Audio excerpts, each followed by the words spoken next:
그래서 결론적으로 말씀드리면 410불까지 갔던 주가가 120불 깨지는 걸 보고 지금은 우려가 너무 과도하다라고 생각합니다. 차트도 정말 차트를 보면서 어떻게 해석을 하는지, 그죠? 그냥 5일, 20일, 일봉 이동평균선이 중요하긴 한데 이 이동평균선을 일봉에서 보느냐 아니면 주봉에서 보느냐 아니면 월봉에서 보느냐에 따라서 활용도가 다 달라요. 네. 예, 활용도가 다르고 또 차트에서 우리가 그냥 알고 있는 부분 말고 차트를 보면 아까 제가 연봉을 보면 펀더멘탈이 보인다 했잖아요. 예, 우리가 주식을 투자해서 성공을 하려면 사실 방금 이거 보시면서 아마 웅인사님도 조금 느끼셨을 건데 코로나에 대해서 분석을 하는 게 아니고 그죠? 경기 침체에 대해서 분석을 하는 게 아니라 그 기업의 펀더멘탈에 비해서 지금 기업 가치가 얼마나 떨어져 있는가. 그걸 아는 게 중요한 거거든요. 그렇구나. 네. 그런 측면에서 우리가 차트를 활용을 하는 건데 그동안에 한 2, 3년 동안 이렇게 많은 책들을 보면 기본기에 대한 책을 많이 우리 주식의 대가들 책 있잖아요. 월가의 경우 그런 것도 보면 이 기본기에 대한 얘기들이 많습니다. 그래서 그런 책들을 숙지하셨다면 이제 테크니컬 어널리시스라 하거든요. 그 차트 분석 이런 걸. 그런 부분에 있어서 좀 제대로 된 책이 그동안에 몇 권 나와 있는 게 있었는데 이제 제가 워낙 이제 산전수전 공중전 워낙 이제 실전 경험이 많으니까 저만의 이제 좀 필살기 노하우 뭐 이런 거 아까 연봉 보는 법 이런 거를 좀 적어놨습니다. 네. 비떡하도록 하겠습니다. 그 대표님 아까 말씀해 주실 때 기업이 그 싸지면 사야 된다라고 말씀을 하셨잖아요. 그러면서 이 테슬라 예를 조금 들어주셨는데 그리고 나서 잠깐 네이버로 넘어갔는데 그 미국의 그 빅테크들하고 테슬라도 정말 많이 빠졌잖아요. 그러면 이 빅테크와 테슬라는 지금 대표님께서 보실 때 좀 싸졌다고는 말할 수 있을까요? 네. 자, 싸졌는지 비싸졌는지에 대한 이제 기본적 분석에서 가장 기본으로 우리가 얘기하는 게 PER이잖아요. 그죠? 우리나라는 사이클 기업이 많다 보니까 이익이 도대체 얼마나 많이 나올지 얼마나 이익이 이번에 떨어질지 이 사이클 기업의 이익 추정은 어려워요. 그래서 사이클 기업 매매하는 방법은 PBR로 한다고 제가 말씀드렸잖아요. 그 순자산 가치 대비 지금 얼마나 디스카운트 돼 있나 올라가느냐. 그리고 그 PBR 개념이 뭐냐면 저의 주식 스승께서 해주신 얘기가 뼈무게라는 거죠. 뼈무게? 네, 아무리 못 먹어도 우리가 못 먹으면 살이 빠지잖아요. 네. 살이 계속 빠지는데 어디까지 빠질 수 있냐? 처음에는 못 먹으니까 70kg가 60kg 되고 60, 40, 55kg가 되는데 뼈 무게가 있다 보니까 계속 덜 안 먹는데도 이제 몸무게 주는 게 이렇게 나올 거잖아요. 그러면서 저보고 PBR이 뼈 무게다라고 보면 된다는 거죠. BPS가, 북밸류가. 자, 그렇게 보면서 이제 이익이 안 나는데 얼마 전에 하이닉스 적자 막 얘기 나왔잖아요.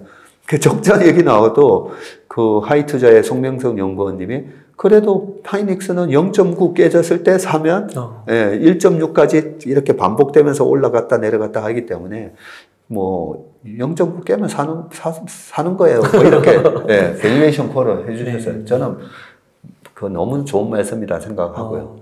그래서 그 우리나라 기업은 사이클 기업이 많아서 이제 PBR 보고 하는 건데 미국 기업 테슬라나 애플이나 이런 기업들은 사이클 기업이 아니에요.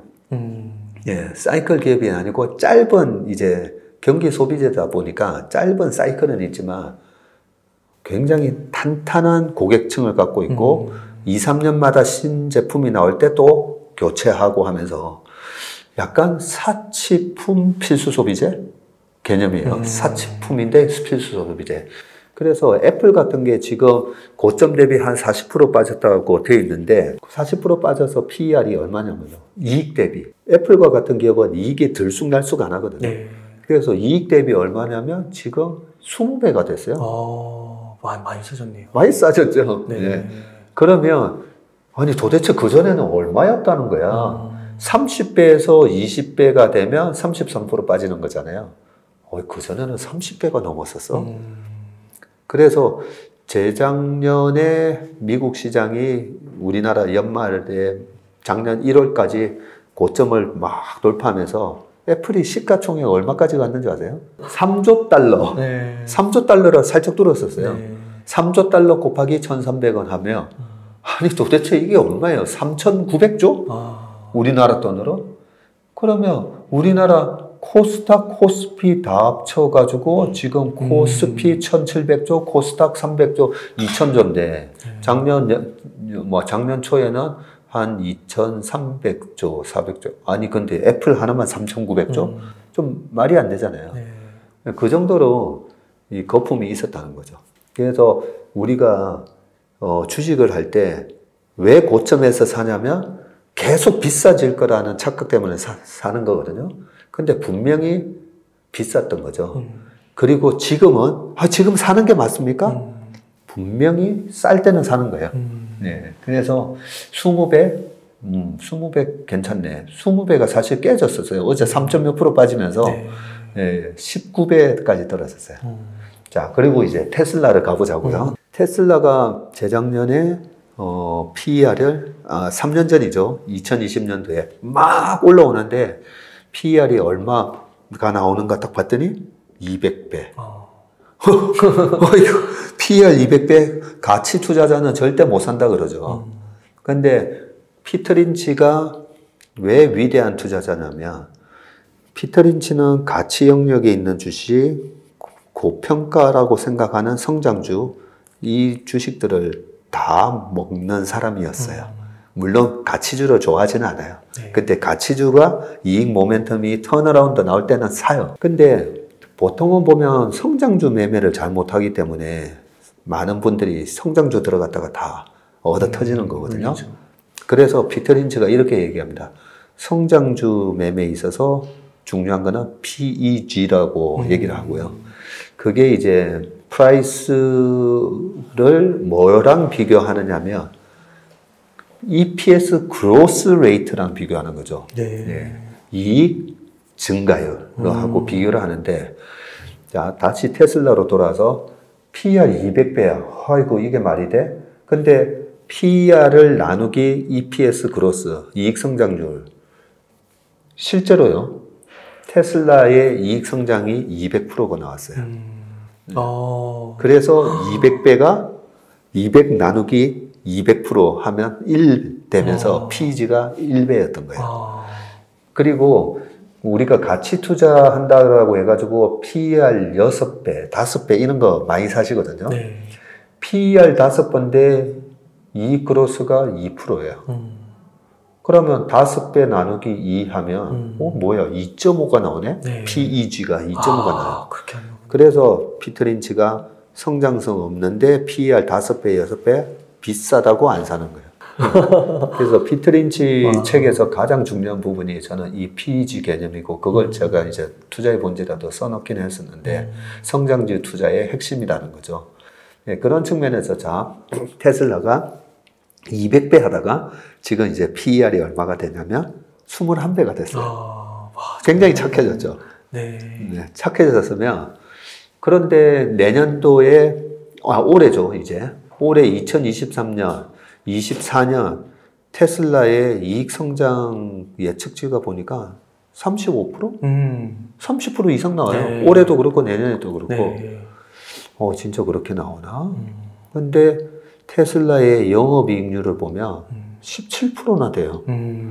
보통 자동차 회사들은 뭐, 아이고, 10% 나오면 네. 감사합니다죠. 근데 17%가 나와요. 그리고 영업이익률 개념으로 보면 2019년 이제 4분기인가부터 테슬라가 이익이 나기 시작하거든요. 그렇게 그전에 이제 크레딧 세일즈, 그 탄소 배출권으로도 이익이 조금 나긴 했었지만, 순수 이제 자동차로 이익이 나는 게 이제 재작년, 작년부터 막 이익이 막 나는데, 우리가 보통 보면 규모의 경제라는 말이 있잖아요. 그게 매출이 이 고정비를 커버하는 수준까지는 이익이 안 나다가 고정비를 뚫을 순간 확 올라가면 전체 매출에서 고정비가 차지하는 부분은 픽스돼 있고 네. 변동비가 차지하는 부분이 따라 올라가게 되는데 그래서 매출이 계속 늘어나면 이 고정비 비율이 떨어지면서 영업이익률이 더 좋아지거든요. 네. 그런 식으로 보면 테슬라 21배? 근데 내년에도 30% 이익 성장은 나올 것 같은데 근데 왜 PER이 21배까지 떨어졌을까요? 네. 왜 떨어졌냐면 트위터 때문에 거기 신경 쓴다고 테슬라에다가 신경 못 쓰는 거 아니야? 이제 이런 걱정까지 하는 거죠.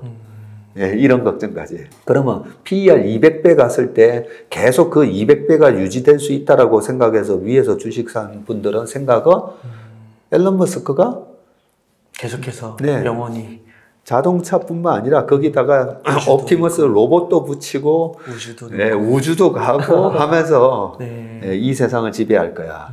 네, 그런 지나친 또 꿈이 테슬라 주가에 거품을 좀 만들었었던 거죠.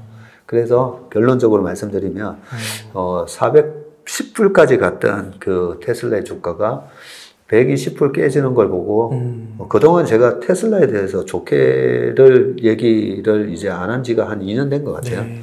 예?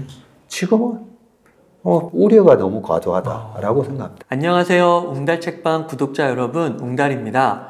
박세익 대표님과 2023년 새해 우리 투자자들이 어떤 것을 중요하게 봐야 하고 준비해야 하는지 깊이 있게 이야기를 나누어 보았는데요.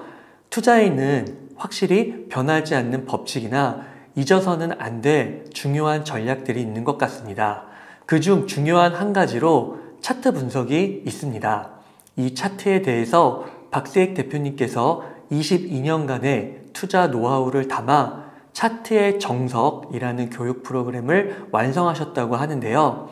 이 영상에 고정 댓글 참고하시면 자세한 내용 보실 수 있을 것입니다.